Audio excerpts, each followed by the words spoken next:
dari sedikit di Bekasi. Ya. Ustadz, di depan pondok pesantren saya ada kuburan dan juga ada sesajen, Ustadz. Sesajen. Sikap para santri menghadapi itu, Ustadz. Subhanallah ya. Tentunya ini ada beberapa unsur pelanggaran syariat yang besar dalam Islam. Pertama kita sorot yang utama tentang masalah sesajenan. Sesajenan tersebut ya itu berupa makanan itu sebagai pengagungan kepada seseorang yang sudah mati, meninggal, atau kepada makhluk halus dan sebagainya. Ini dalam Islam, apalagi kalau ada yang menyembelih hewan, ya umpamanya ya sapi ataupun kambing ataupun ayam sekalipun, kalau dia sembelih itu tujuannya untuk memberikan sesajenan kepada kuburan atau makhluk halus, maka ini merupakan dosa besar dalam Islam. Nabi Shallallahu Alaihi Wasallam menyebutkan, la'anallahu man dzabaha li ghairillah. Allah melaknat orang yang menyembelih untuk selain Allah Subhanahu wa Ta'ala. Maka para ulama menggolongkan memberikan sesajenan atau menyembelih hewan untuk selain Allah Subhanahu wa Ta'ala, untuk jin, untuk kuburan, untuk penjaga tempat atau tempat-tempat angker kata masyarakat kita, maka ini merupakan dosa besar di sisi Allah Subhanahu wa Ta'ala.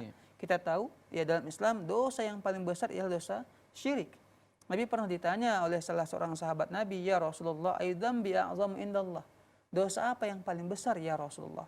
Maka Nabi menjawab, anta ja'ala lillahi niddan wa huwa khalaqaka. Dosa yang paling besar itu ialah engkau menjadikan bagi Allah tandingan, engkau berbuat syirik kepada Allah, sedangkan engkau tahu bahwa Allah yang telah menciptakan dirimu. Dosa besar di sisi Allah Subhanahu wa Ta'ala. Syirik juga dosa yang paling ya Allah murkai. Dan dosa ini, syirik ini, kelak pada hari kiamat Allah Azza wa Jalla tidak akan mengampuni dosa pelakunya kalau mereka tidak bertobat sebelum mereka meninggal dunia. Kata Allah Subhanahu wa Ta'ala dalam surah An-Nisa, innallaha la yaghfiru ayyushraka bihi wa yaghfiru ma duna dzalika liman yasha. Sesungguhnya Allah tidak akan mau mengampuni dosa orang yang berbuat syirik kepada Allah, tapi selain daripada perbuatan syirik, bisa jadi Allah Azza wa Jalla akan mengampuni dosa-dosa mereka. Ini dosa yang paling besar di sisi Allah Subhanahu wa Ta'ala. Jadi bagaimana sikap kita ya sebagai seorang santri? Nasihati, ingatkan, ya, bawakan dalil, bawakan hadis, bawakan Al-Quran bahwa ini dalam Islam. Kalau nggak bisa mau berubah pesantrennya, maka ya tinggalkan. Cari sekolah yang lebih bagus, yang lebih paham masalah agama, yang memurnikan tauhid kita, membersihkan tauhid kita dari segala macam bentuk kesyirikan kepada Allah Subhanahu wa Ta'ala.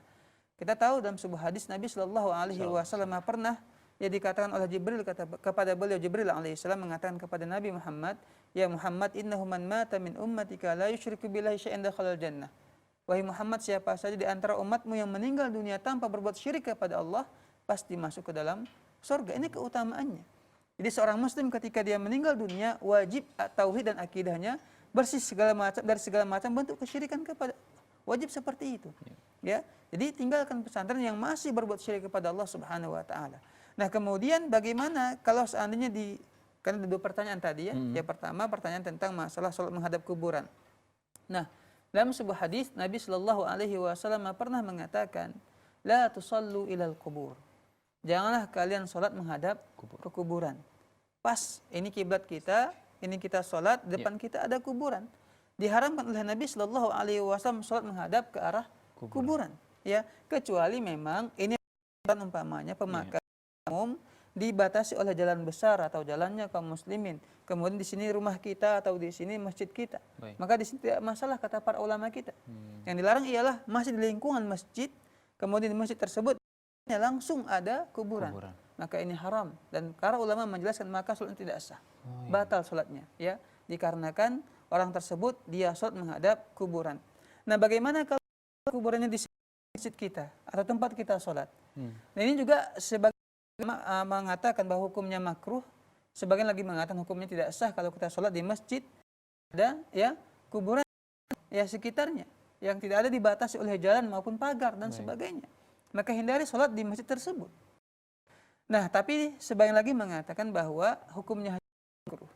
Wallahu ta'ala alam, ya kita membaca beberapa referensi yang menyebutkan memang ya supaya terhindar daripada yang namanya khilaf para ulama kita sah ataupun tidak, kita tidak sholat di masjid yang ada kuburan di sekitarnya tanpa ada batas pagar ataupun tanpa ada batas jalan, langsung ada masjid ya kemudian ada kuburan di sekitarnya, maka hindari. Nabi melarang kita sholat ataupun yang ada kuburannya ya. Kedua, kita bisa lebih tenang, lebih nyaman, ya, agar salat kita diterima oleh Allah Subhanahu. Nah, ini juga saya perlu sampaikan kepada kaum muslimin, ya. Coba kebiasaan-kebiasaan kita, karena ada sebagian memang memiliki kebiasaan kalau ada masjid atau ada orang mewakafkan tanah untuk masjid, dia sudah berwasiat. Kalau saya mati nanti, meninggal nanti, kuburkan kuburan saya atau memakamkan saya di dekat masjid. Ini bukanlah suatu wasiat yang harus kita tunaikan.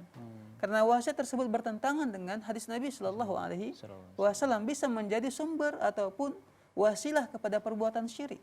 Maka tak boleh kita tunaikan wasiat tersebut. Ya, biarkan masjid-masjid, kuburan-kuburan jangan diadukan, jangan dicampurkan, supaya bisa selamat akidah kita dan terhindar daripada larangan Nabi Shallallahu Alaihi Wasallam. Wallahu taala alam.